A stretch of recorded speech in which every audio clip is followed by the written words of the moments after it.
Hello, citizens of the world. We are anonymous.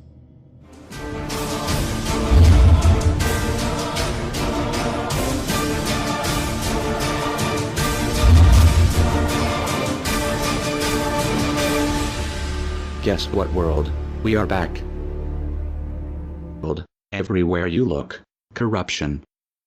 We continue to fight pointless wars over lies, and we are killing innocents and letting our children die in wars just to ensure the Federal Reserve can continue their petrodollar scandal. We are sitting idly by while these crooks continue to loan fake money out to us at interest, stealing our homes, and enslaving our children. Let me make this extremely clear to all of you listening. Many corporations, especially the Federal Reserve, used the government to steal $17 trillion from your children. Your children did not have that money. They are now debt slaves. These people have stolen money from your children that are not even born yet, and sold their freedoms. They have enslaved you and many around the world. Wake up, world. And they did all of this by counterfeiting money and loaning it out at an interest. They have stolen hundreds of trillions from people around the world. Have you heard about Microsoft's Xbox manufacturers in China? They had to install suicide nets outside their buildings to ensure their employees don't jump out of the window to commit suicide. These are the conditions your children in the US will be working under when the debt is soon owed, and it will be owed. It is not a matter of if it will be owed, but it is just a matter of when. And it will happen as soon as the United States economy collapses, which will happen very, very soon. And if you think because you do not live in the United States this does not affect you, you are wrong. And you are next. The only way we can stop this is if we all unite together and fight it. People of the US are waking up to the Federal Reserve scandal, and the powers that be are currently afraid of retaliation. And that is precisely why they trying everything they can to disarm us. You know how the media has been saying gun violence has been out of control and at an all-time high. They are not simply twisting the truth here or exaggerating. They are absolutely bold-faced presenting lies to you. First off, realize, gun violence in the United States has always been shockingly low. And gun violence has dropped by 49% in the last 11 years. The already absurdly low gun violence in America has literally dropped in half. In half. The fact they are saying that it is at an all-time high perfect demonstrates how biased the government and the media is. If this doesn't prove to you that they have an agenda, then nothing will. Do you remember how the media keeps repeating that there has been 74 school shootings since Sandy Hook? Those 74 shootings were not even mass shootings like they claim. Most were suicides and none of them even took place at a school. Not a single one. They are presenting lies to you, America. When will you wake up? At some point you have to ask yourself, why would the government fake 74 mass school shootings involving children? If they get our guns, we will lose the fight against them. And they will take away absolutely all of your freedoms and you and your children will be forever slaves. And don't forget they purposefully put you and your children into that debt. And because the Federal Reserve is present in all countries, the other countries of the world are next soon after. This plan is called the New World Order. It is the same New World Order the Vice President of the United States called for on national TV a month ago. He said we need to strive for and complete the New World Order. This is also the same New World Order President George Bush and President Kennedy said is our country's lifetime goal. And the same New World Order George Bush said on national TV said will happen no matter what we do, and we cannot prevent it. This has all been a long-time plan. The Federal Reserve and their partners want complete control of humanity. We cannot let this happen. They want to rule over us, like kings and queens. And humanity will be forever lost to enslavement by a bunch of tyrants who have publicly admitted they want to kill off the majority of the population so the masses are easier to control. They are going to wipe your bloodline completely off of the earth. He'll tell you the order of things to happen. The enslavement will follow immediately after guns are taken away and you cannot fight back. If they cannot get the guns before the economic collapse, then they will wait until the economy collapses. When the economy collapses, people will be starving. There will be looters and shootings. The government will insist on taking guns away to help, and as soon as the guns are taken away, then we will fall into a complete dictatorship. Do not fall for it. Remember, They are the ones who caused the economic collapse to begin with. This is the same tactic used on Germans and it worked.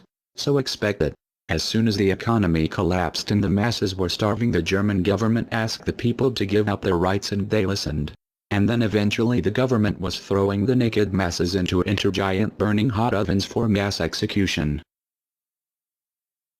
Do not give up your rights. Do not give up your guns. Fight back, as they were the ones who caused the problem.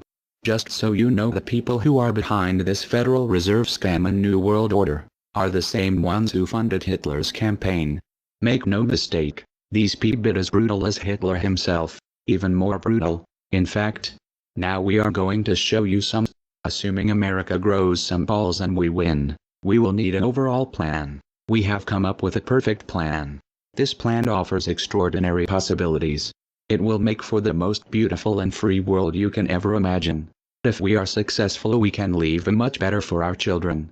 A beautiful world. Watch every minute of the rest of the video. Do not skip a single bit of it, as it is all important. If this one video gets out to and can change the world, this is your opportunity to make a difference. Please share this video. What you want with it, get paid for the views. We don't care. Just get the message out there for the world to see. Now sit back and relax, enjoy the movie.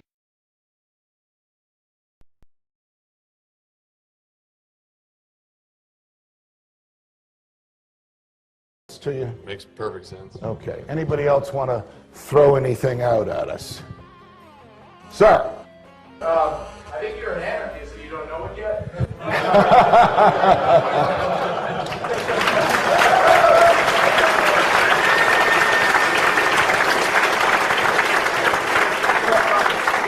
Do you hear me denying anything?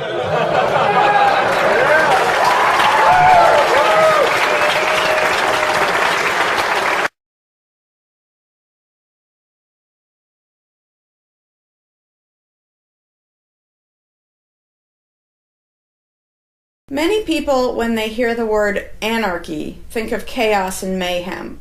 So they assume that an anarchist must be in favor of disorder and violence. That is the complete opposite of the truth. Most objections and complaints about the anarchist or voluntarist philosophy are not actually about the philosophy itself, but result from people misunderstanding what the philosophy is all about. To illustrate a few points, we will use the example of two fictional islands. Authoritavia, where there is a ruling class or government, and Anarchia, where there is no ruling class of any kind. We will use these islands to examine several common misconceptions about anarchism. Lots of people think anarchy means every man for himself, or survival of the fittest, or the absence of any social cooperation or organization. They think that anarchy means everyone has to be self-sufficient. This comes from the false assumption that some kind of government is necessary for any organization to occur. Whether it's part of a republic, a democracy, a kingdom, or a dictatorship, a ruling class issues orders called laws and punishes anyone who disobeys them. That is not cooperation. That's domination. It's one group forcing its will on another. Authoritarianism can be used to force people into organized patterns, but that does not mean that people are incapable of organizing their activities without being forced. The most productive and useful examples of organization that we see today are anarchistic in nature. No one was forced to build the grocery store you go to. No one was forced to produce or sell anything in it. Everyone involved in the vastly complex operation of growing your food, transporting it, displaying it in the store, and selling it to you, everyone involved participates voluntarily, working in exchange for money. You and all the other store customers choose freely which store to go to and what to spend your money on. This purely voluntary arrangement allows for an amazingly complex degree of organized cooperation without anyone being coerced to participate. In contrast, under government, a very small group of people comes up with an idea and forces everyone else to participate in it and provide for its funding with tax dollars. In the authoritarian version of a supermarket, the ruling class would tell people what to produce and how much, what prices to charge, and they would tell customers what they must buy and what they must pay. Anyone who did not comply with the centralized master plan would be punished in some way. That is how government does things. Which one of these would you prefer? Another common but incorrect assumption is that if there were no ruling class or no government, people would have no way of defending themselves against common criminals or foreign invaders. Again, this is simply not true. The government version of protection is inherently hypocritical. Governments will use their hired law enforcers to find and lock up some of the private thugs and thieves and prevent them from preying on people. But every ruling class gets the money for its operations by way of taxation, demanding money from its subjects and punishing those who don't pay up. Oddly, every ruling class insists that it needs to be able to forcibly control and extort money from people in this way in order to protect them from private criminals who might try to forcibly control and extort them. In contrast, if there is no government, people do not lose their inherent right to defend themselves from violence or to defend what they have from those who would take it. Every person has this right, and they also have the right to organize and cooperate with each other to exercise that right. Organizing for mutual defense does not require any government-granted laws or authority. No one wants to be attacked or defrauded, and everyone wants to feel safe. Whether each person takes this on himself or herself individually, or whether they hire and organize others to do it on their behalf, it can be done on a voluntary basis. Those who insist that government is necessary often claim that if there wasn't a government, then smaller private gangs would spring up to enslave and rob people. Organized crime gangs exist along with government, and most people do not understand the dynamics between them and how government enriches and empowers organized crime while appearing to fight it. Black markets enrich organized crime, and money allows them to buy government protection. There's no reason to think they would do as well in an environment of freedom, where they would have fewer ways to make money and would be up against both individual and organized armed citizens. A criminal gang that's recognized as such has far less power than a gang whose aggression is perceived to be legitimate and proper. And that's the gang we call government. When thuggery is called law enforcement, and thievery is called taxation, and self-defense is called crime and terrorism, then even the widespread ownership of firearms can't do much to stop the aggression.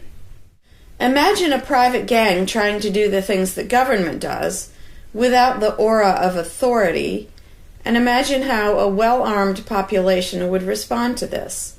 The gang would fail quickly and dramatically. Another concern that people have when they first consider the idea of a stateless society is that some people are truly malicious, destructive, and sociopathic. The concern is that these people would be free to do anything they wanted and no one would stop them. But this concern is again based on a basic misunderstanding of human nature. Wherever we have a government ruling class, we still have freelance thieves and thugs who are not deterred by the laws of the politicians. In some instances, they're stopped by force by the police, or they decide not to commit a crime for fear of what the police might do to them.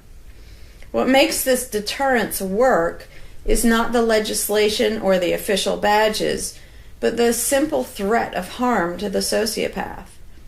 It really makes no difference whether the threat comes from the police, or another citizen, or even another criminal. A sociopath doesn't care about laws or social rules. He cares about avoiding pain and hardship for himself. This is still true when a government ruling class is not involved at all. If the intended target of a would-be carjacker pulls out a gun, it doesn't make any difference to the carjacker whether that person has a badge or whether there's a law against taking people's cars. Discouraging nasty people from hurting others does not require special authority, only the ability to use defensive force. Ironically, though people hope that government will protect them, having a government, a gang which is believed to have the right to tax and control people, just creates one gang so big and powerful that normal people can't resist it. In short, to create a huge gang and then give it societal permission to control and extort people with the hope that this gang will prevent theft and thuggery is simply a self-contradictory idea, but that's what government always is. Some people might assume that if people organize for mutual protection and defense, then that's what government is. But there's an essential difference. People coming together to do something that everyone has the right to do, such as defend yourself, doesn't require any special authority.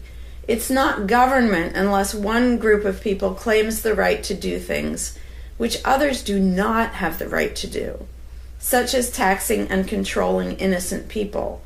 Organized defense can be very effective without supposing the special right to rule over others.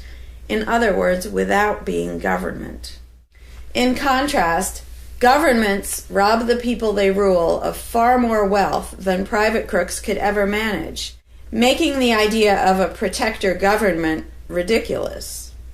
Another common objection to the idea of a stateless society is the notion that, if not for a group of lawmakers telling the rest of us how to behave, we would all behave like stupid, irresponsible, violent animals. This claim implies one of two things.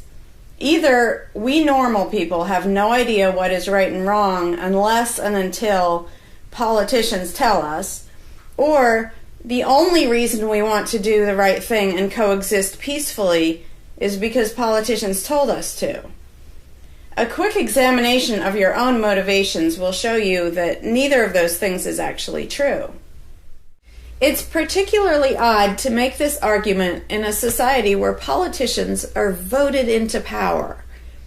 If the people themselves have no moral code and no conscience, and are just stupid, violent animals, why does almost everyone want government to keep the peace and protect the innocent?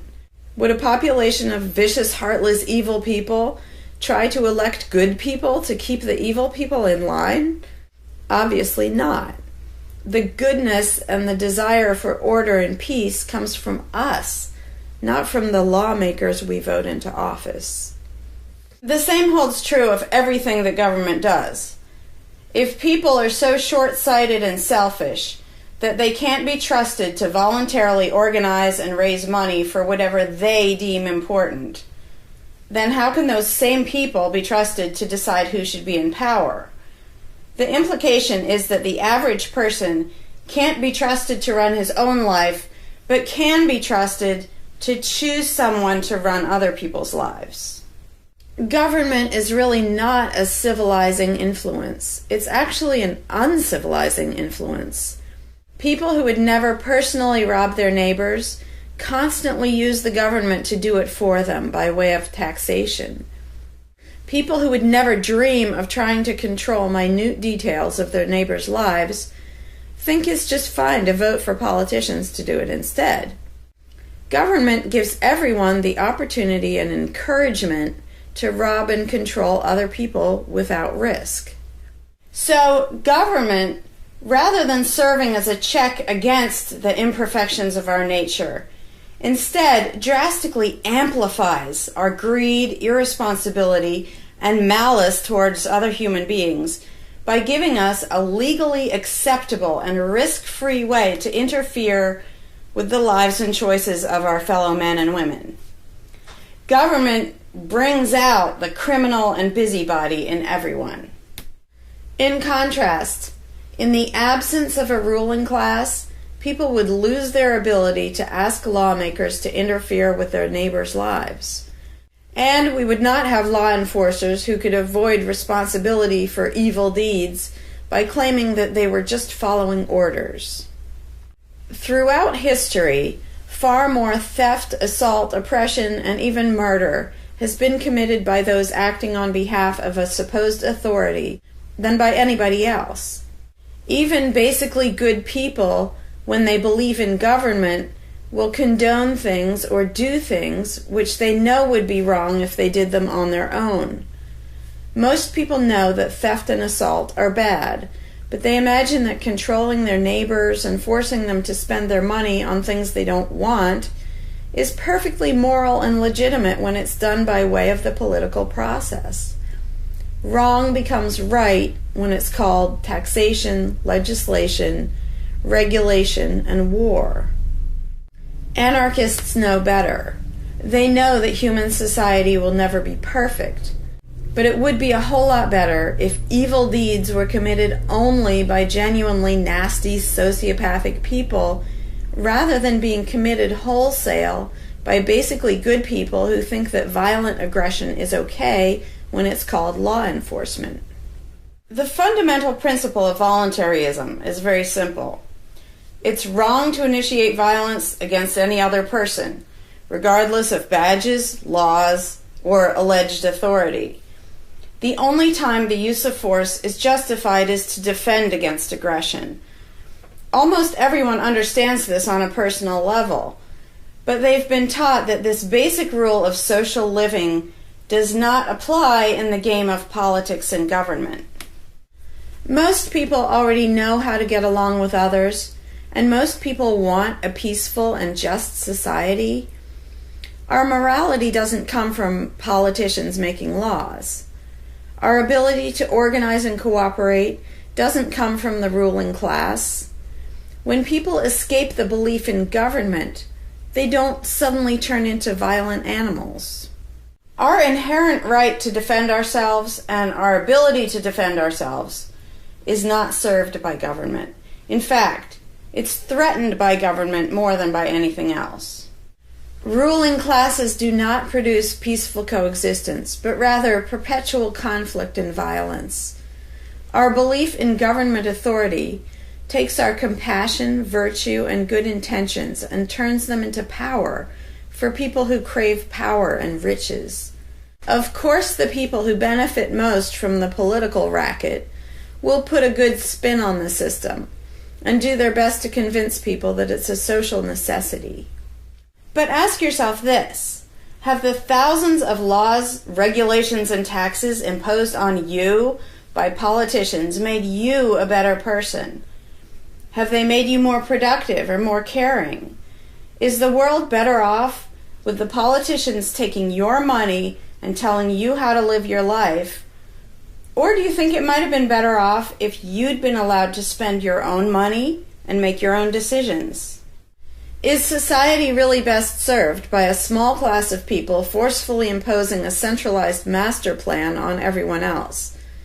Can the orders and threats of a ruling class make the world what it should be? Or would society be better served by human freedom and respect for individual rights, by voluntary cooperation and peaceful organization? If this second option sounds better to you, maybe you should learn more about anarchism. Some people dismiss anarchism as a utopian idea that would only work if everyone were generous and compassionate. Obviously, everyone is not generous and compassionate all the time, but these people need to look at the other side of the coin. If people are too stupid, greedy, and malicious to be free, aren't they too stupid, greedy, and malicious to be trusted with power over others? Whether people are inherently good, bad, or some of each, giving a person power over others is not going to make that person better. In fact, power has historically been known to corrupt people and make them worse, whereas the discipline imposed by the equal freedom of everyone else brings out the best in human nature. Most people today think that we need some form of government because they mistakenly believe that obedience to authority makes us all more civilized, moral, and peaceful. In reality, it has always done exactly the opposite. Everyone knows that governments can be corrupt, abusive, inefficient, counterproductive, even tyrannical. But most people assume that the way to fix that is to get the right people into power. People have spent centuries trying to create a good society using different kinds of ruling classes, different legal structures, different ways of choosing the rulers, and so on. But every governmental construction has resulted in freedom and riches for some, and oppression, violence, and poverty for others.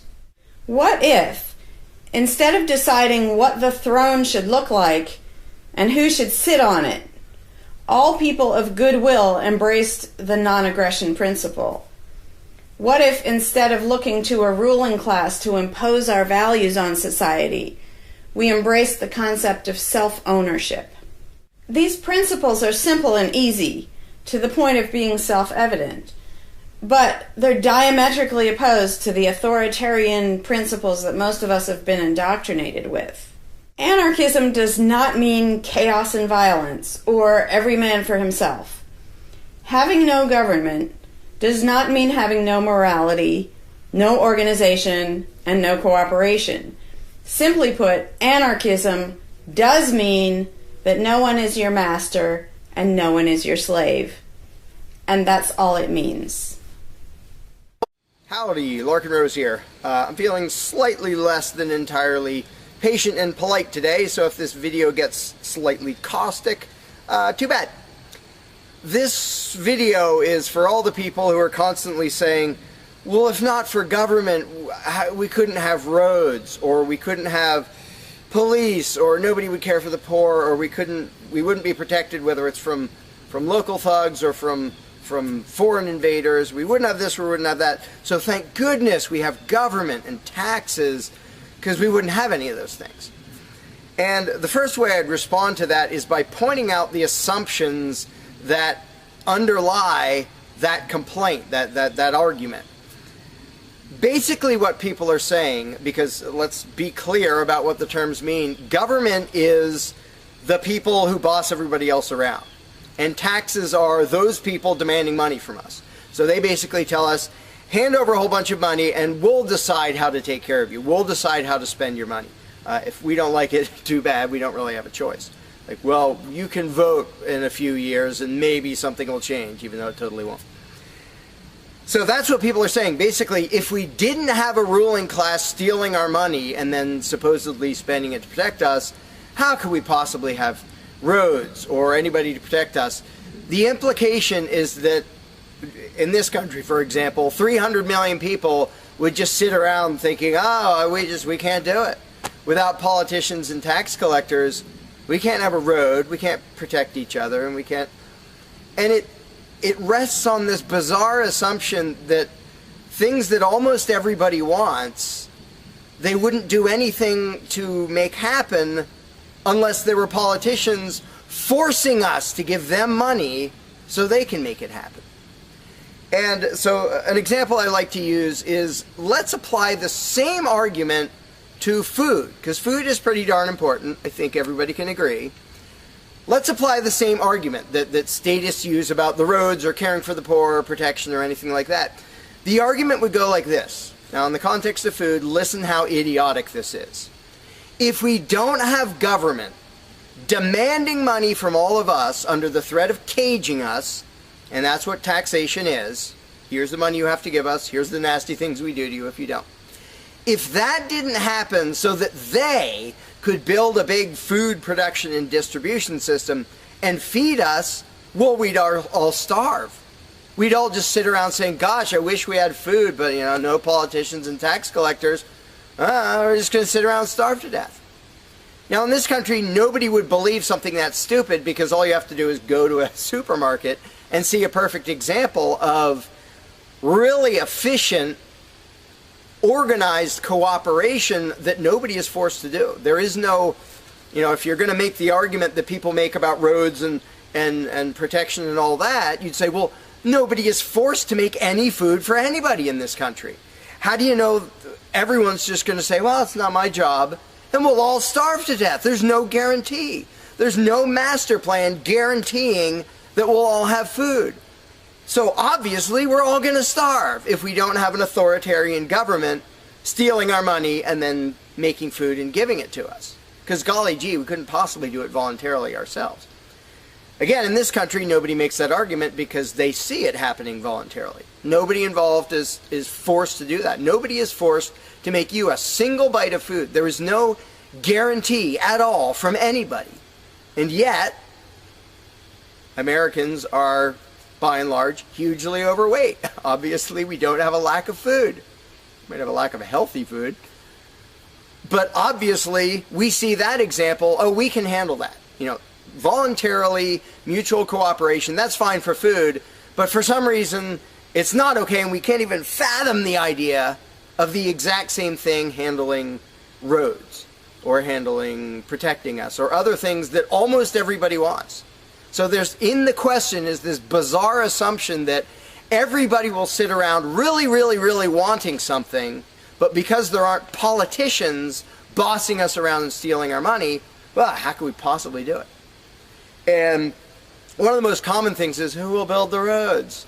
Which is amazingly stupid to me. Just amazingly stupid.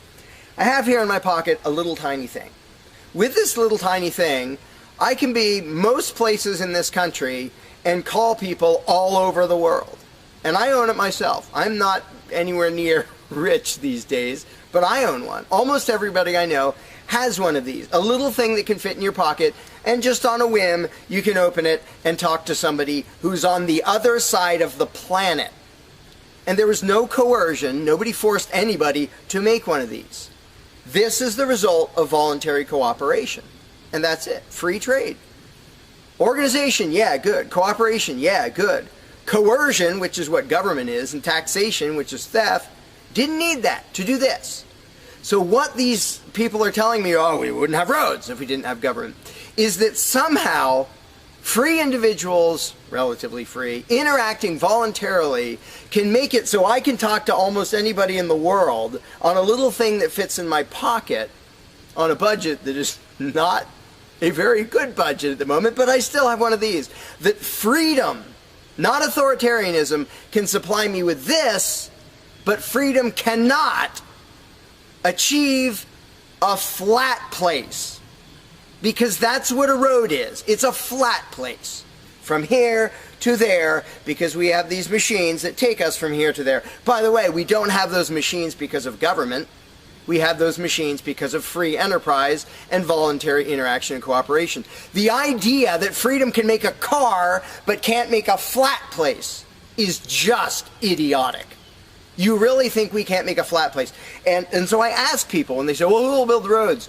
Are you really telling me that you really and truly think that if government fell off the face of the earth, 300 million people in this country, 7 billion if you want to include the whole planet, would sit around in their houses thinking, golly, I wish I could go visit Fred, but I can't because there's not a flat thing from me to him, and I don't know how to do it. And the other 300 million or 7 billion people, we can't possibly do it because there aren't any politicians and tax collectors. If they were here, we could do it. If they were here to boss us around and steal our money and really inefficiently build a flat place, then we'd be set. Then I'd be comfortable and I could be confident that I could get places. I could visit Fred, I could go shopping, but now we're all going to sit in our houses wishing we could go to the corner store, but we can't because, golly, how could we possibly make a flat place from here to there? We can make these, where you can talk to anybody in the world. We can make machines that you drive around in, but no, we couldn't possibly make a flat place. And when people say, well, who will build the roads? The first answer is the same damn people who do it now. Politicians and tax collectors don't build the friggin' roads. Have you ever seen one out there? No, you haven't. They steal our money, waste most of it, do all their corrupt games, and then they pay other people. Here's an idea. How about if we pay those other people who actually build the stinking road? And the fact that that doesn't occur to people is a great indication of how well indoctrinated people are by the rulers who will perpetually tell us, you can't organize anything, you can't achieve anything, you can't do anything unless we are here to force it on you. And it's, again, there are a zillion examples, whether it's caring for the poor or protection or roads, obviously. where most of the population will say, I'm really concerned that poor people won't be taken care of, which means most of the population wants people in need to be taken care of. And if we didn't have politicians stealing our money, how would it happen? Here's an idea. Take some money out of your pocket and give it to one of the people that you think needs help. Why would you not comprehend that, but you would comprehend some guy 1,000 miles away passing a law to send an armed thug to take your money, to waste 90% of it, and then give a little bit to somebody who may just be defrauding the system or may actually need it? And the amount of indoctrination required to make people even ask these questions of how could we possibly do this without government? What do you think government adds to the equation? It doesn't add any resources. It doesn't create anything. Everything it gives away, it steals from us first, by way of taxation. It doesn't add any skills. It doesn't add any knowledge. The people who are here would still be here if the institution of government fell over. We have all the know-how, we have all the resources, all the technology. The only thing it adds is one group that's imagined to have the right to violently assault and control and extort everybody else. So what the question really means is, how could we have a road, or how could I help that poor, or how could that poor person be helped, or how would anybody protect us if there wasn't a gang of thugs with permission to violently control and rob us? And when you recognize that that is literally what the question means, you already see how utterly idiotic it is. And it's completely the result of authoritarian statist indoctrination. Nobody would come up with that on their own. And you obviously don't see that with the example of food or cars or cell phones or anything else. Nobody says, we won't be able to talk to each other unless there's a gang of thugs that's allowed to boss us around and steal our money. And just economically, how stupid you have to be to think that's a good idea. Here are your choices. Let's do this. I'll give you these two choices for how you will be fed from now on. Either you can go spend your own money wherever you want. You can go to the supermarket or the local this or the local grocery, whatever you want. You can go decide what you want, and they'll tell you the price. You decide what you're going to buy and how much. And you can go to different places and you can shop around and you can do all that. That's option number one.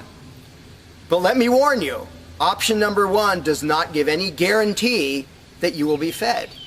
There's no master plan forcing people to feed you. So, oh my gosh, you better be really scared of that option, despite the fact that you can do it day after day and it works really darn well and feeds pretty much not only this country, but with a massive surplus. So that's option number one that apparently statists are scared of. Option number two is politicians will take as much money of yours as they decide to take. Then they will decide what, if anything, they will buy with that money in terms of food to give to you, to feed you. Do you really think that will serve you better, that will feed you better?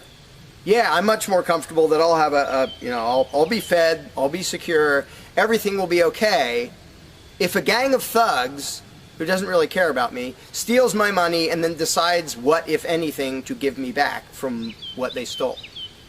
But that is implied in the question, whatever you put in the blank. How are we going to have blank if not for government? What you're saying is, how can we, the people who really want roads and food and cell phones and protection and all the things that almost everybody wants, how can we possibly have that unless we give someone permission to steal our money and boss us around and then decide what they're going to give us? And the same thing applies no matter what you put in the blank. How will we possibly do blank without government? One of the silly ones is caring for the poor. How will we care for the poor? Think of what that means. Like when more than half the country votes for a party to take care of the poor, it's more than half of the country saying, we're really concerned and we want to make sure that the less fortunate are taken care of, but we don't believe that normal people acting in freedom will take care of them. Well, if the people didn't care about the poor, they wouldn't win the election. By definition, if you vote for a welfare state, you're an idiot. Because either people are heartless bastards and you're going to lose, or people are compassionate and giving and you don't need to win. Just give them your stinking money. But people play the game, and that's the Democratic Party lives off of the idiotic notion that you're all so heartless that you should vote for us to steal your money to give to the poor.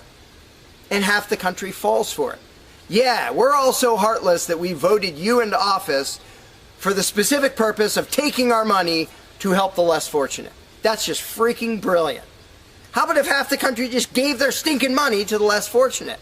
And then the less fortunate would all be rich, because it would be 1 trillion times more efficient than the government version of welfare ever is. Also, it would be actual charity instead of mass theft and corruption and fraud and all that fun stuff. But what takes the cake, the ultimately insane thing, whatever you put in that gap, how can we have blank without a parasitic ruling class and a bunch of hired thieves? It's just a stupid question, but it's extra super stupid when what's in the blank is, how will we be protected? Who will protect us from thieves and robbers if we don't have government? It's the most idiotic question. It's also the most frequent question from statists. So here's what the question literally means. If we don't give a certain gang of people permission to violently control us and take our money under threat of putting us in a cage, who will protect us from people who might commit aggression against us and take our money? Wanting government for that is exactly as brilliant as saying, we have to have a carjacker in our town, otherwise somebody might steal our cars. Government is an appointed thief. If you don't think taxation is theft, first of all, you're a really well-trained slave. Second of all, try not paying. See what happens. See if they say, oh, it's quite all right. Or if they say, no, you're going to pay, or we're going to take your stuff, or eventually we'll put you in a cage. And when people say, that's not theft, because we get something back. Learn to think. And I use this example all the time, and all I ever get is stupid looks from statists in response. If I robbed you at gunpoint of $100, and the next day I gave you a sandwich, and you said, what? I said, hey, now everything's fine, because you benefited. I gave you a service. I gave you lunch, so that retroactively makes it okay that I robbed you at gunpoint. Would you buy that argument? No, you'd say, that doesn't make it okay. Okay, you gave me a sandwich. And yet every statist makes the exact same argument when it comes to government. Well, we get some stuff for it after they demand our money under threat of violence and putting us in a cage.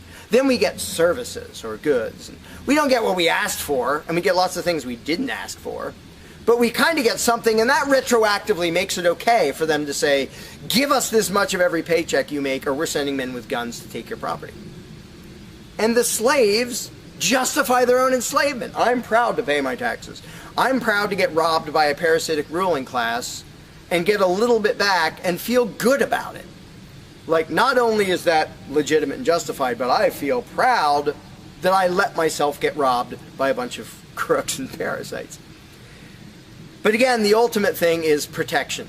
When people say, who will protect us from aggressors and thugs and thieves if we don't have a government? Even though what government is, by its very nature, is a gang of aggressors and thugs and thieves. They issue commands. Every law they pass is a command backed by a threat of violence. You have to do this. You're not allowed to do that. Here are the nasty things we will do to you if you get caught disobeying. I mean, everybody knows that, even though they don't usually say it in terms that blunt and honest and accurate. But to say we need taxes to be protected is as stupid as you can get. It's saying we need theft to avoid theft. And the fact that people are trained to use different words so that this theft sounds okay. It's legalized, it's taxation, and we voted for the people who robbed us. Like, we got to elect our local carjacker, and that means he represents us when he demands our car and points a gun in our face. He's serving us as he steals our car, because he's going to use that car and sell it and make money to make sure nobody else steals our car. That is the essence of government. And the fact that you have hundreds of millions of victims of that scam vehemently defending it and saying, I'm not going to give that up. I don't want to give up government. Who would protect us? I don't want to give up the biggest aggressor on the planet, the biggest thief on the planet. Look at your tax bill and see how much private crooks steal from you. So before you ask that question, before you ask, how could we possibly have roads or protection or water or air or Christmas or Santa Claus or any of the zillion things that statists imagine we can't possibly have without a ruling class, think about what the question actually means. Because when you get to the point where you understand the implications of your own question, asking how can we possibly have this without a parasitic gang of thugs robbing us, when you actually understand what you're really asking, you won't ask the question because you will realize it's completely freaking idiotic.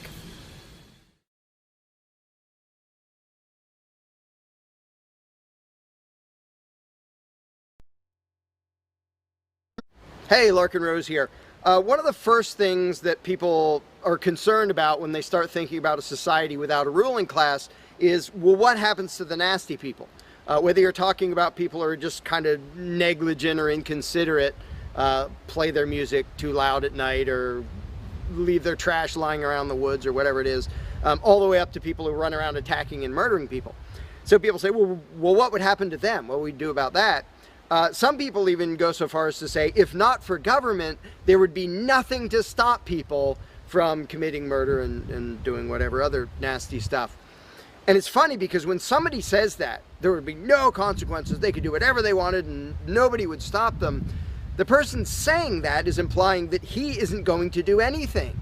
If there's someone running around attacking and murdering innocent people, the guy who said nothing will happen to them, obviously he's not going to do anything or something would happen to them. But not only is he demonstrating his own cowardice when he said there would be nothing to stop murderers, he's also projecting his own immaturity and irresponsibility onto the rest of the world, because he's also saying the other 7 billion people wouldn't do anything about it, which obviously isn't true. I would, wouldn't you? If somebody was running around murdering your neighbors, would you just go, well, there aren't politicians and there's nobody with a badge and we don't have tax collectors and bureaucrats, so oh well, I guess they're just out of luck, they're going to get murdered. And would you not even protect yourself if there wasn't government? Obviously, lots and lots of people, all the sane people, would do whatever they could to protect themselves and defend the innocent. So to say nothing would happen is just really bizarre. And it comes from having a mentality basically of a little kid in a classroom, where the teacher walks out of the room and the kids are just sitting there, we don't know what to do. No authority's telling us what to do. And Johnny's throwing things at me, and there's no teacher to stop him. Ah! Because most people, having been trained into authoritarian mentality, it never occurs to them that they are the ones who should fix anything, who should stop anything. And so when people say, well, what would be done about this and that and the other thing, nasty people doing nasty things, the first thing I ask is, well, what would you do about it? Because people are so into the mentality that there has to be some master plan and some authority who writes down the law of here is what will be done with those people, that people don't think in terms of, well, what would I do about it? Which is why I always ask people, well, what would you do about it? You're a person just as much as me and just as much as the other 7 billion. What would you feel justified in doing if somebody was polluting or playing their music too loud at night or running around murdering people or whatever in between you can think of? Any nasty thing, what would you feel justified in doing about it? Because there's a very basic rule of being a moral human being, which is if it would be wrong for you to do something, don't ask anybody else to do it. And the rule is so simple, so self-evident and obvious that most people will go, well, duh, of course. Trouble is, nobody in the world who believes in government abides by that rule. Nobody. I don't care if you're a constitutionalist, Democrat, Republican, fascist, communist, anything, any kind of statist. There is nobody who believes in government who abides by the most basic rule of morality, which is if it's wrong for you to do something, don't ask somebody else to do it. Because every single candidate, every party, every government always does things that the voters know they themselves have no right to do. And to say something like, well, I'm voting for the guy who's going to tax you less. Well, do you have the right to rob me a little bit less than the other guy? No, you don't. So telling me that, well, somebody was going to rob you more, but I voted for the guy to rob you a little bit less, you are still violating the basic rule of being a human being. If it's wrong for you, don't ask somebody else to do it. Well, that's kind of the second basic rule, the first one being the non-aggression principle. And they actually go together quite well. But when people are in the mindset that there's going to be some major centralized plan to deal with whatever, polluters or people who play their music too loud or murderers or whatever else, they have to get out of that mindset. They have to start to think that maybe they are among the people who have to do something about it. So instead of saying, what will be done about such and such, well, what will you do about it? What should I do about it? And this doesn't magically make all the problems go away, but the actual practical challenge of dealing with most disputes is trivial compared to the challenge of getting people to think like responsible adults, where they start to think, well, maybe it's up to me. And a while back I did little events called Escaping the Myth, and one of the little mental exercises I did with these little groups of people is, imagine we're on an island and we're it. There's no government, there's no authority, there's nobody with a badge, and one of us is running around stealing stuff from other people. He's not killing anybody, but he's stealing stuff. What are we going to do about it? We normal people. There's not a legislature, there's not 911 to call, there's nobody with a badge, it's just people. And so with that specific example, I would ask people, so what do we do? And just off the top of their heads, everybody comes up with solutions that are way better than what government ever does. First of all, every government solution is, all right, step one, I get to rob everybody. That's the government solution. Well, we're going to tax everybody so we have the resources to stop that other robber. Well, in the island scenario, nobody is stupid enough or insane enough to start with that, to say, well, let's see, so somebody's stealing our stuff. Okay, first, I get to rob all of you so that I have the resources to protect you from him. Nobody is that insane. Everybody is insane enough to believe that who believes in government. And I did for many years. I was stupid enough to actually think that it was rational and moral to advocate mass extortion in order to protect people. And that's just stupid. So I just believed something insanely stupid for a very long time. Most of the world still believes that. But in a setting where people are put on the spot and they're responsible for what happens, they don't do that. They don't say, well, I get to boss everybody around and take their money. Nobody does that. So to me, the challenge is not even coming up with specific solutions to every imaginable dispute or problem, which I don't pretend to know how everything's going to turn out. And I don't intend to be emperor of anarchy. I'm not going to be in charge of the world. But getting people to the mindset where it's up to them, where there's just people, we're it. No legislatures, no people with badges, no authority, we're just people. Suddenly people are way better at solving problems and making things work. One good example is when there's a disaster. Unfortunately, sometimes it takes a horrendous event to bring out the best in people. And it brings out the worst in some people too. But when people say, whoa, my neighbor's house is floating away, I'm not going to wait for FEMA. I'm not going to dial 911. I'm going to jump in a boat and go save him. Because suddenly it's on me. Suddenly I'm the one who has to do something. And when it occurs to people that they're the ones who have to do something, and unfortunately usually that only happens in a complete disaster area, when it occurs to people and they suddenly take on the responsibility and start to think like adults, their solutions are generally a lot better than any government solutions and ever are. But to get to that mentality, people have to shift from the authoritarian mindset to the mindset of a self-owning individual who realizes there is nothing above me. There is no magic unicorn who's going to come to save the day, who's going to come save me from polluters or somebody playing their music too loud or murderers or whatever it is. It's just us. And if we realize that, then first of all, people would stop asking me, well, without a government, how would this be handled? As if I'm going to be in charge. I don't freaking know. What would you do about it? I can tell you what I would do about it. I could tell you what I might suggest, what I might predict, but who cares? I'm one of 7 billion people. I'm not going to be in charge any more than you are. So it's really a mental exercise that people have to think over in their own heads with their own moral codes instead of waiting for some outside answer. And it's why I don't usually get into those discussions of, well, here's my plan for how to deal with this and that and the other thing, because my plan doesn't matter. My plan will not be the best plan for any problem you can come up with. There will be a million people with better plans than whatever I could come up with. So don't ask me to describe how you are going to fix problems. I don't freaking know. And you can see the mind shift in people when they grasp that they own themselves and they suddenly realize, oh, okay, well, yeah, there are things we can do to settle disputes, to protect ourselves from attackers, to do this or that or the other thing. But the first step is just grow up. Stop thinking it's somebody else's business to make the world work. Well, how will the poor be cared for? I don't know. What are you going to do? Well, how will we be protected from this? I don't know. What are you going to do about it? And it is inconvenient. It's inconvenient to be a free person where you can't just be a kid in a classroom whining to the teacher to save the day and fix everything and make everything work, where you actually have to be a responsible adult. And that's one of the main reasons why people like the belief in authority, because then they can live with the lie that all they have to do is obey and do as they're told and everything will be okay. First of all, no, it won't be okay. Second of all, you're not even being a human being. You just threw your free will out the window and became somebody's slave in the hopes that that would help humanity. It doesn't help humanity for you to be a slave. It doesn't help humanity for everybody else to be a slave.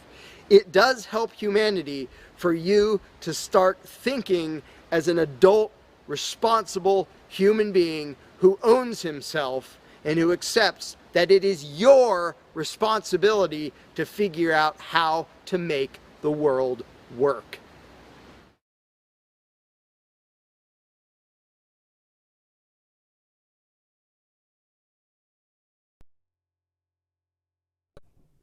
Hi everybody, it's Stefan Molyneux from Free Domain Radio. I hope that you're doing well.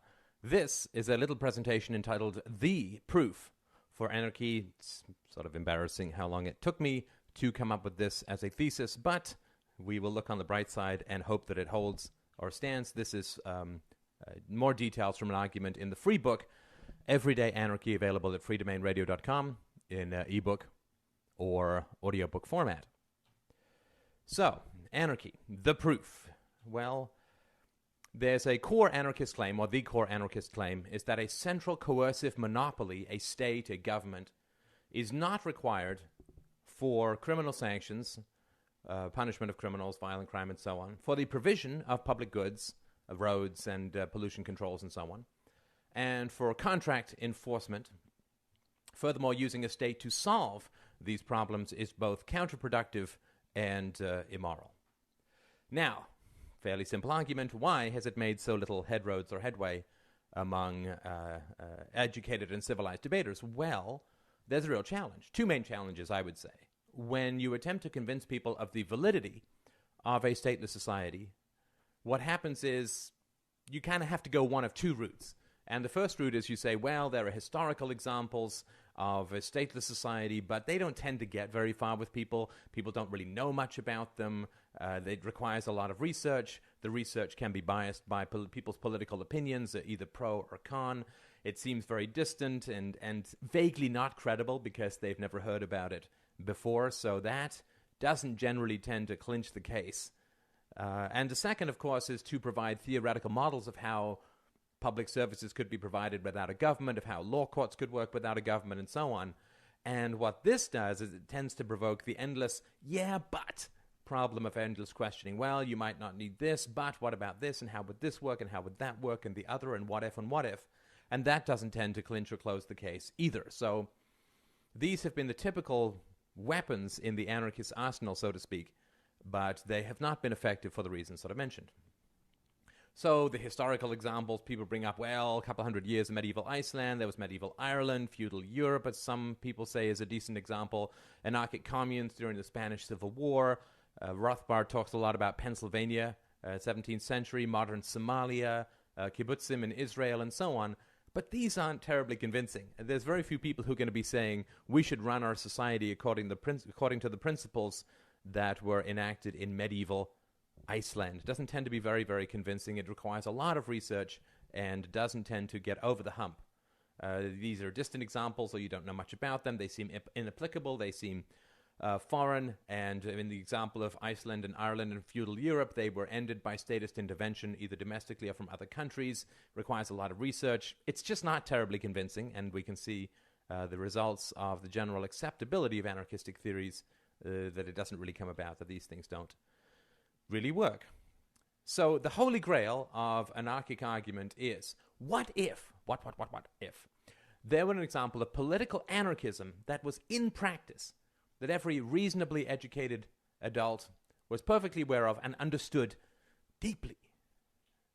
If we could use that example to prove that anarchism worked, not could work, not might work, not worked in ancient Ireland or worked in some future theoretical thing, or doesn't work in Somalia because of state funding and state intervention in arms sales and so on, the irrational society and so on, at least we would overcome a core argument against anarchy, which is that it is functionally impractical.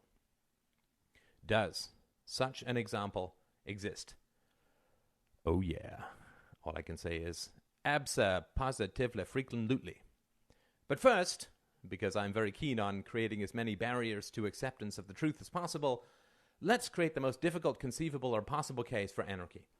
Because a theory which operates very well under the most adverse conditions can be assumed to operate even better under less adverse or less extreme conditions. So if a man can lift 100 pounds, it's perfectly valid and an entirely true statement to say, yes, he can lift 5 pounds too. If the escape velocity of to get out of Earth, to get away from Earth is 11.2 kilometers per second, 30 kilometers per second will escape Earth even faster. This is just a logical thing. That which works right on the borders or works under the most negative situations will also work under the most positive situations. If a bridge can hold a train, then it can hold a baby carriage. This much we can logically understand. So, the premise. If, my friends, we can find an example of a highly functional form of anarchism that operates under the most adverse conceivable conditions, and as a benefit which is familiar to people as well, then the theory of anarchism can be considered more than possible, more than theoretical. It's proven.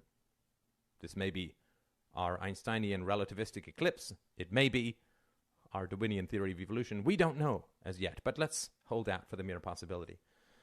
Furthermore, if this example is commonly understood by just about everyone, then the last remaining theoretical barrier to the practicality of anarchism will come down. The challenge. So a stateless society, the avocation of a stateless society, faces the challenges of, how do you deal with, without a government, how do you deal with criminal prosecution and contract enforcement, the provision of public goods, roads, national defense, sewage, garbage collection, blah, blah, blah, and so on. Anarchist theorists do not say that these services are not required. Nobody says, we don't need roads. Roads are a fool's game. They're a con man's game. But rather that essential coercive agency is not required, not moral, and impractical in the long run. So the Free Domain Radio solution, and this is just stuff that I've been working on for the last couple of years, of these things called DROs, or Dispute Resolution Organizations. And these are like quasi-insurance companies that provide customers with things like contractual enforcement. And this is not necessarily if you're doing business with someone in Taiwan or Jupiter, but rather contractual enforcement with issues you may have with your landlord or with your school or whatever. Protection from criminal victimization, collective defense if necessary, and the public goods argument does not require the existence of a state. It doesn't justify it. You can have roads without. In fact, roads were invented long before the state came along and so on. So really, we're just going to focus on the contractual enforcement, protection from criminals, and collective defense. So here's a totally minor example. This covers virtually nothing, but it's just a way of looking at it. If you and I enter into a business arrangement for $100,000, let's say, we can choose a mutually acceptable DRO to provide restitution if one of us fails to adhere to the contract. If I fail to adhere to the contract, the DRO will pay you for your relevant losses and then will come after me to pay restitution, or would have me pay you directly. If I welch on the contract, break the contract, and refuse to pay any restitution, then DROs will raise the price for me to do my next contract. Like, if you take up smoking, your insurance rates go up. If I end up welching on my contracts, it becomes that much more expensive to enforce my contracts, and thus the price of me having contracts goes up. And of course, contracts are necessary for just about everything you do in a modern economic society.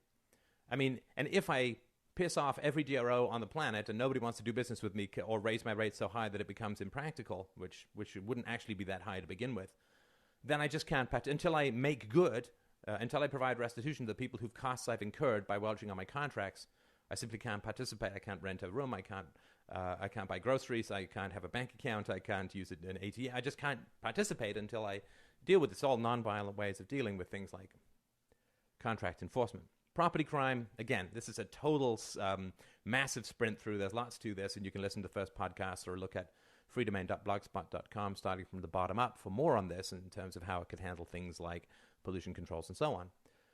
So if I contract with a DRO for property protection, if I'm robbed, well, the DRO is going to pay me restitution, going to give me back the computer that was robbed, or pay for it. If the DRO can identify the criminal, it's going to require him to pay restitution instead. If he doesn't, then DROs are going to share names with other DROs. This already happens with insurance companies. And these other DROs will refuse to enforce his contracts until he makes good on that which he stole.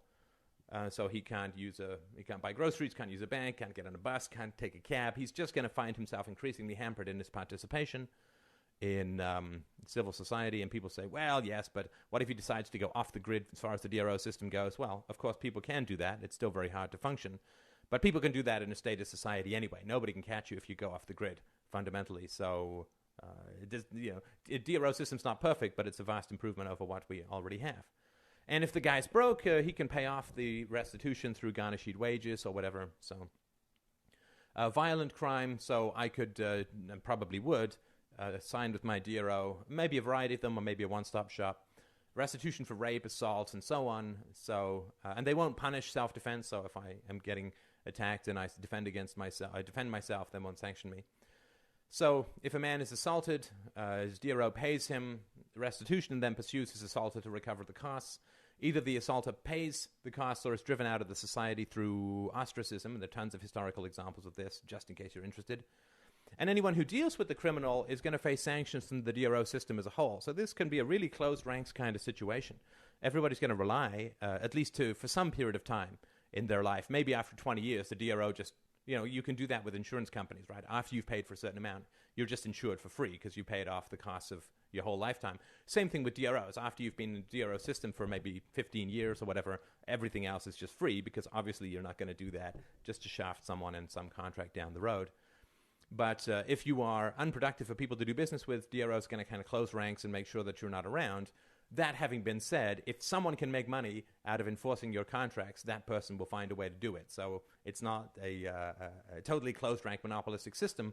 But if people can't find a way to make money out of enforcing your contracts, they just won't, in which case you're going to be enormously crippled in any kind of economic life. And all of this is achieved through ostracism, through the sharing of information, through non-contracting with people. It's totally non-violent. Again, I'm not saying this is going to be convincing to anyone who's totally against the theory, but it's just a possibility of how it could work.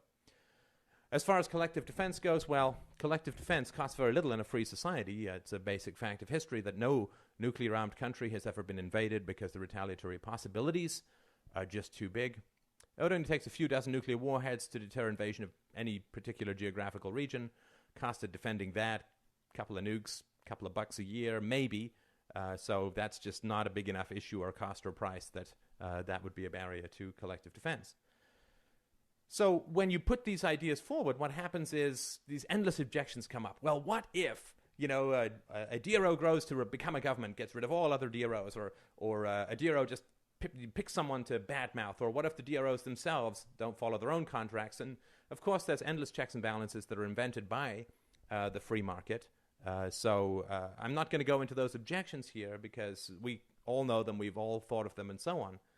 However, let's go even further and try and cripple this theory as much as humanly possible. And if we can find an example where it works even though it's crippled, then we know that it works in a free society even better. So if we can find an example of an anarchic theory working well in practice despite every conceivable obstacle we could throw in its path, the practicality of anarchism is proven. So let's say that I put forward this proposed anarchic DRO system, and you could call this any number of names, just the one that I happen to use. Now, I say, okay, well, I want to get rid of the government, and I want a DRO system, but no contract can ever be written down. No contract can ever be enforced in any legal or coercive or ostracism manner whatsoever. No information can ever be shared at all.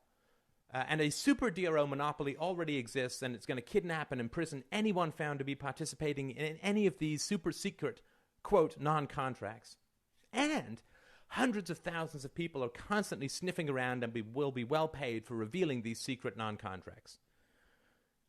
That is about the most absurd and ludicrous hobbling of any kind of anarchic, voluntaristic theory of contract enforcement and so on.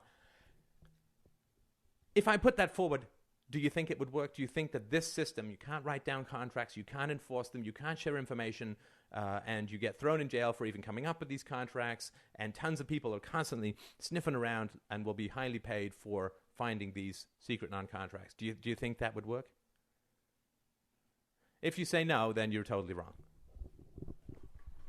Sorry, not my fault.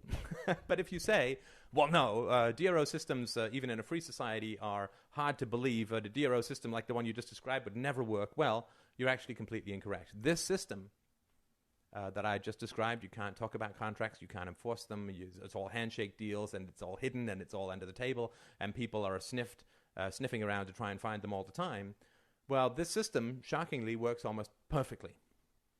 This system is all around you. The system works all over the world. The system has worked for thousands of years in hundreds of countries. What, you ask me, what system is this? What red pill am I offering you, perhaps not even orally?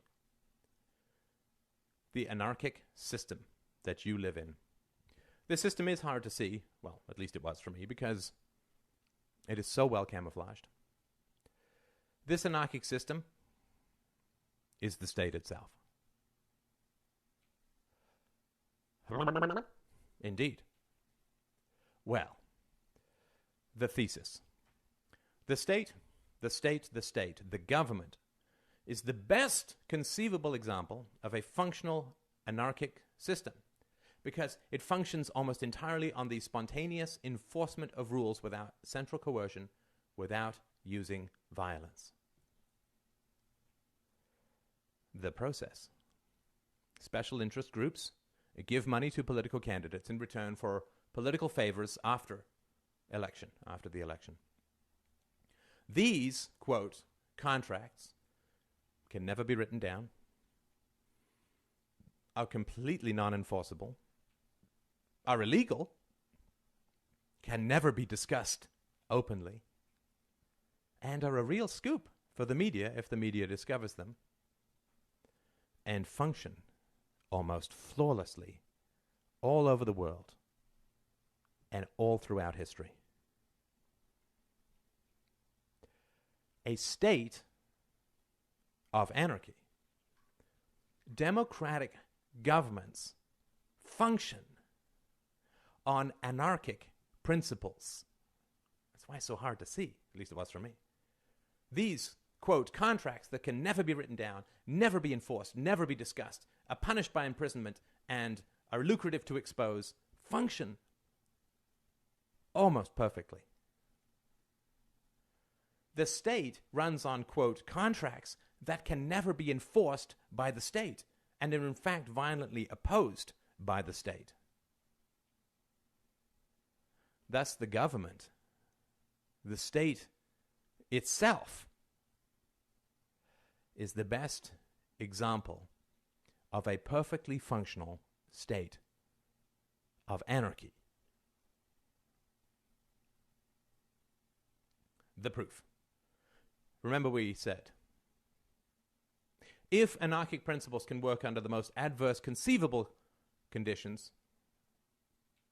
then anarchic principles will work almost infinitely better under the least adverse conditions. If a man can lift 100 pounds, we know for certain that he can lift 5 pounds. If anarchy can work in the state, if the state functions because anarchy works, then we know for certain that anarchy can work without the state, and far better too. The example we gave of crippled anarchy, the existing state system, is the man lifting 500 pounds. We get rid of the state. It's that much better. You can openly discuss these contracts. You can publish them. They're objective. They're enforceable through overt means.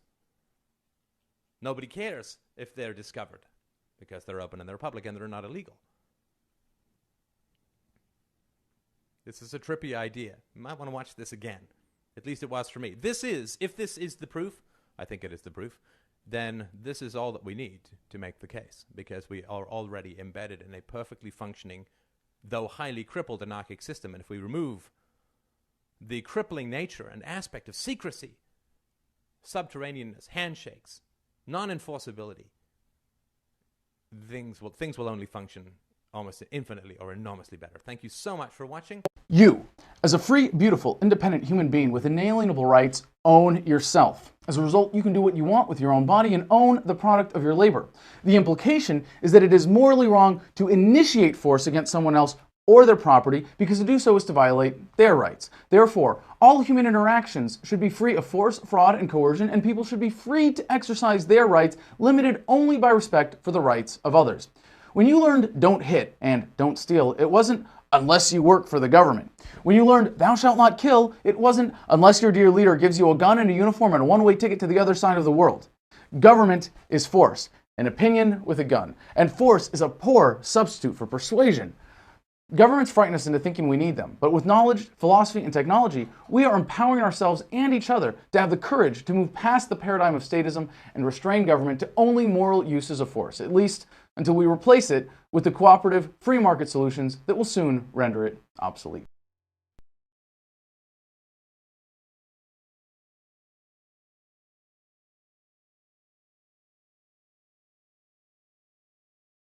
You cannot begin to imagine in how many ways the world is the opposite of what you have been taught to believe.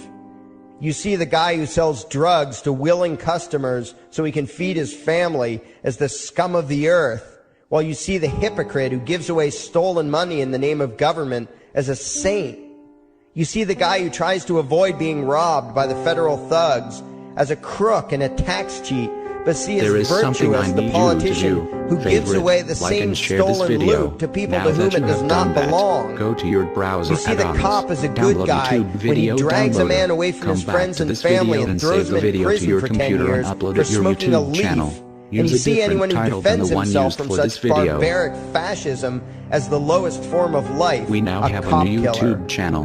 In reality, most drug dealers are more virtuous than any government social worker. And prostitutes are far less to be ashamed of than political whores, because they trade only with what is rightfully theirs, and only with those who want to trade with them. These are the people responsible. The upstanding, church-going, law-abiding, tax-paying citizen who votes Democrat or Republican is far more despicable and a bigger threat to humanity than the most promiscuous, lazy, drug-snorting hippie. Why? Because the hippie is willing to let others be free, and the voter is not. The damage done to society by bad habits and loose morality is nothing compared to the damage done to society by the self-righteous violence committed in the name of the state.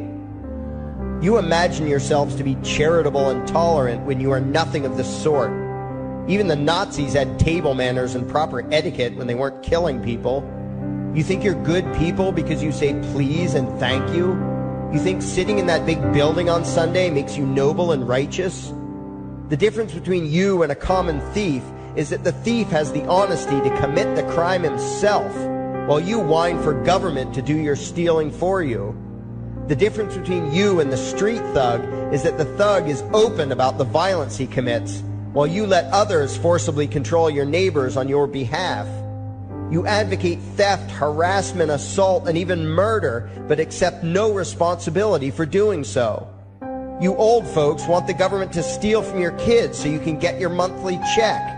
You parents want all your neighbors to be robbed to pay for your kids' schooling. You all vote for whichever crook promises to steal money from other people to pay for what you want. You demand that those people who engage in behaviors you don't approve of be dragged off and locked up, but feel no guilt for the countless lives your whims have destroyed. You even call the government thugs your representatives, and yet you never take responsibility for the evil they commit. You proudly support the troops as they kill whomever the liars in DC tell them to kill, and you feel good about it. You call yourselves Christians or Jews or claim to follow some other religion, but the truth is what you call your religion is empty window dressing. What you truly worship, the God you really bow to, what you really believe in, is the state. Thou shalt not steal, thou shalt not murder, unless you can do it by way of government. Then it's just fine, isn't it? If you call it taxation and war, it stops being a sin, right? After all, it was only your God that said you shouldn't steal and murder, but the state said it was okay. It's pretty obvious which one outranks the other in your minds. Despite all the churches, synagogues, and mosques we see around us, this nation has one God and only one God, and that God is called government. Jesus taught nonviolence and told you to love your neighbor, but the state encourages you to vote for people who will use the violence of government to butt into every aspect of everyone else's life. Which do you believe? To those about to stone a woman who had committed adultery, Jesus said, "Let him who is without sin cast the first stone." But the state says it's perfectly fine to lock someone up if they do something you find distasteful, such as prostitution. Which do you believe? The Christian God says, "Thou shalt not covet," but coveting is the lifeblood of the beast that is the state. You are taught to resent, despise, and hate anyone who has anything you don't have. You clamor for the state to tear other people down, steal their property, and give it to you. And you call that fairness. The Bible calls it coveting and stealing. You are not Christians. You are not Jews. You are not Muslims. And you certainly aren't atheists. You all have the same God, and its name is government. You're all members of the most evil, insane, destructive cult in history. If there ever was a devil, the state is it. And you worship it with all your heart and soul. You pray to it to solve every problem, to satisfy all your needs, to smite your enemies, and to shower its blessings upon you. You worship what Nietzsche called the coldest of all cold monsters, and you hate those of us who don't. To you, the greatest sin is disobeying your God, breaking the law, you call it, as if anyone could possibly have any moral obligation to obey the arbitrary commands and demands of the corrupt, lying, delusional megalomaniacs who infest this despicable town. Even your ministers, priests, and rabbis, more often than not, are traitors to their own religions, teaching that the commands of human authority should supersede adherence to the laws of the gods they say they believe in. Several years ago, I heard one pompous evangelical jackass in particular pontificating on the radio that anyone who disobeys the civil authority, be it a king or any other government, is engaging in rebellion against God. Those were the exact words he used. What if the government is doing something wrong? Well, this salesman for Satan opined, that is the business of those in government, and you are still obligated to obey. Everywhere you turn, be it the state or the church, the media or the schools, you are taught one thing above all else, the virtue of subjugating yourselves to mortals who claim to have the right to rule you. It is sickening the reverence with which you speak of the liars and thieves whose feet are so firmly planted on your necks. You call the congressmen and the judges honorable, and you swoon at the magnificence of the grandiose halls they inhabit, the temples they built to celebrate the domination of mankind. You feel pride at being able to say you once shook a senator's hand or saw the president in person. Ah, yes, the grand deity himself, His Royal Highness, the President of the United States of America. You speak the title as if you're referring to God Almighty.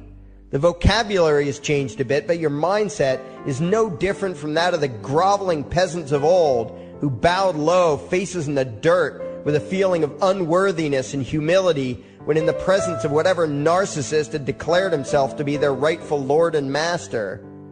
The truth of the matter, back then and today, is that these parasites who call themselves leaders are not superior beings.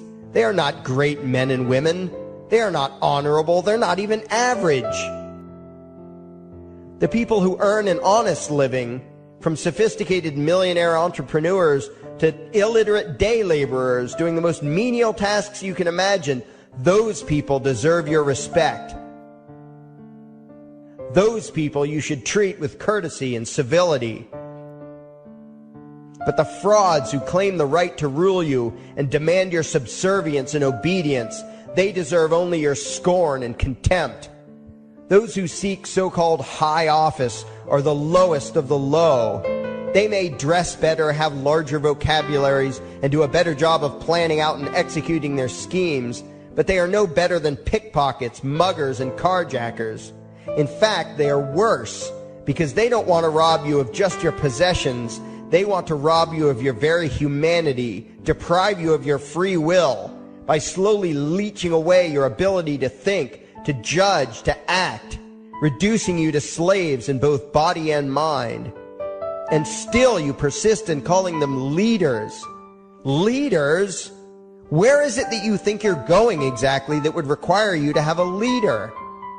If you just live your own life and mind your own damn business, exercising your own talents, pursuing your own dreams, striving to be what you believe you should be, what possible use would you have for a leader?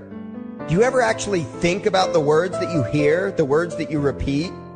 You parrot oxymoronic terms such as the leader of the free world, even pretending for a moment that there is some huge journey or some giant battle that everyone in the entire nation is undertaking together that would require a leader.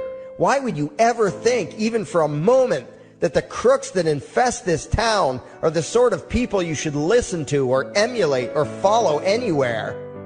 Somewhere inside your mostly dormant brains, you know full well that politicians are all corrupt liars and thieves, opportunistic con men, exploiters, and fearmongers.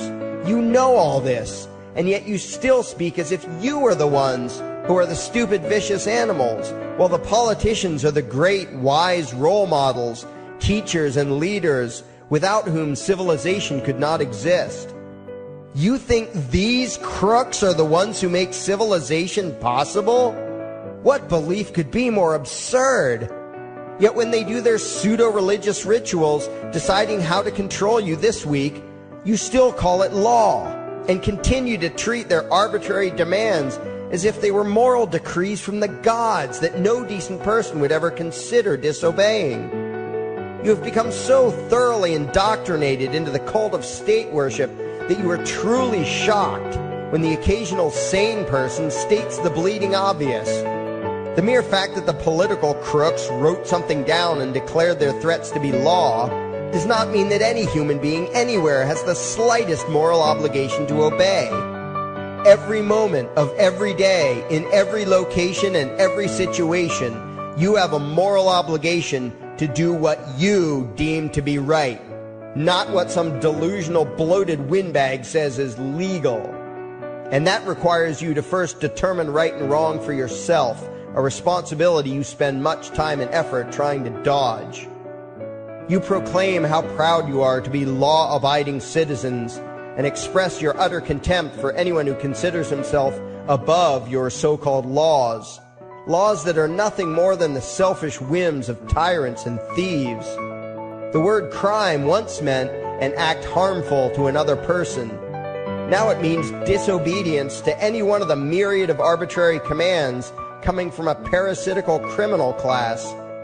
To you, the term crime is nearly synonymous with the word sin, implying that the ones whose commands are being disobeyed must be something akin to gods, when in truth they are more akin to leeches. The very phrase, taking the law into your own hands, perfectly expresses what a sacrilege it is in your eyes for a mere human being to take upon himself the responsibility to judge right from wrong and to act accordingly, instead of doing what you do, unthinkingly obeying whatever capricious commands this cesspool of maggots spews forth. You glorify this criminal class as lawmakers and believe that no one is lower than a lawbreaker, someone who would dare disobey the politicians. Likewise, you speak with pious reverence of law enforcers, those who forcibly impose the politicians' every whim upon the rest of us. When the state uses violence, you imagine it to be inherently righteous and just, and if anyone resists, they are, in your eyes, contemptible lowlifes, lawless terrorist criminals. like the lawless terrorist criminals who helped slaves escape the plantations, like the lawless terrorist criminals who helped Jews escape the killing machine of the Third Reich, like the lawless terrorist criminals who were crushed to death under the tanks of the Red Chinese government in Tiananmen Square, like all the lawless terrorist criminals in history who had the courage to disobey the never-ending stream of tyrants and oppressors who have called their violence authority and law. And that includes the lawless terrorist criminals who founded this country. Everything you think you know is upside down, backwards, and inside out. But what has to take the cake, the height of your insanity, is the fact that you view as violent terrorists the only people on the planet who oppose the initiation of violence against their fellow men. Anarchists, voluntarists, and libertarians. We use violence only to defend ourselves against someone who initiates violence against us. We use it for nothing else. Meanwhile, your belief system is completely schizophrenic and self-contradictory. On the one hand, you teach the young slaves that violence is never the answer. Yet out of the other side of your mouths, you advocate that everyone and everything, everywhere and at all times be controlled, monitored, taxed, and regulated through the force of government. In short, you are teaching your children that the masters may use violence whenever they please, but the slave should never resist.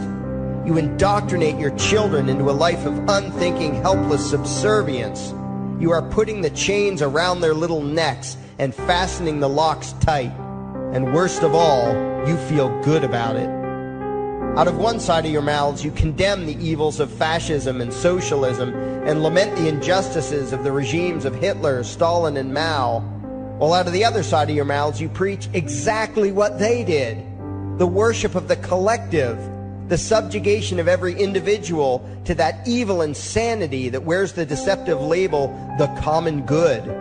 You babble on and on about diversity and open-mindedness, and then beg your masters to regulate and control every aspect of everyone's lives, creating a giant herd of unthinking conformist drones. You wear different clothes and have different hairstyles, and you think that makes you different. Yet all your minds are enslaved to the same club of masters and controllers. You think what they tell you to think and do what they tell you to do while imagining yourselves to be progressive, thinking, and enlightened. From your position of relative comfort and safety, you now condemn the evils of other lands and other times while turning a blind eye to the injustices happening right in front of you. You tell yourself that had you lived in those other places, in those other times, you would have been among those who stood up against oppression and defended the downtrodden. But that is a lie. You would have been right there with the rest of the flock of well-trained sheep, loudly demanding that the slaves be beaten, that the witches be burned, that the nonconformists and rebels be destroyed. How do I know this? Because that is exactly what you are doing today. Today's injustices and oppressions are fashionable and popular, and those who resist them, you tell yourselves, are just malcontents and freaks, people whose rights don't matter, people who deserve to be crushed under the boot of authority. Isn't that right? You bunch of spineless, unthinking hypocrites, look in the mirror. Take a good look at what you imagine to be righteous and kind. You are the devil's plaything. The crowds of thousands wildly applauding the speeches of Adolf Hitler, that was you. The mob demanding that Jesus Christ be nailed to the cross, that was you. The white invaders who celebrated the wholesale slaughter of those godless redskins, that was you. The throngs filling the Colosseum, applauding as the Christians were fed to the lions, that was you. Throughout history, the perpetual suffering and injustice occurring on an incomprehensible scale, it was all because of people just like you. The well-trained, thoroughly indoctrinated conformists, The people who do as they're told, who proudly bow to their masters, who follow the crowd, believing what everyone else believes and thinking whatever authority tells them to think. That is you. And your ignorance is not because the truth is not available to you. There have been radicals preaching it for thousands of years. No, you are ignorant because you shun the truth with all your heart and soul. You close your eyes and run away when a hint of reality lands in front of you. You condemn as extremists and fringe kooks those who try to show you the chains you wear because you don't want to be free. You don't even want to be human. Responsibility and reality scare the hell out of you, so you cling tightly to your own enslavement and lash out at any who seek to free you from it. When someone opens the door to your cage, you cower back in the corner and yell, "Close it, close it." Well, some of us are finished with trying to save you. We've wasted enough effort trying to convince you that you should be free.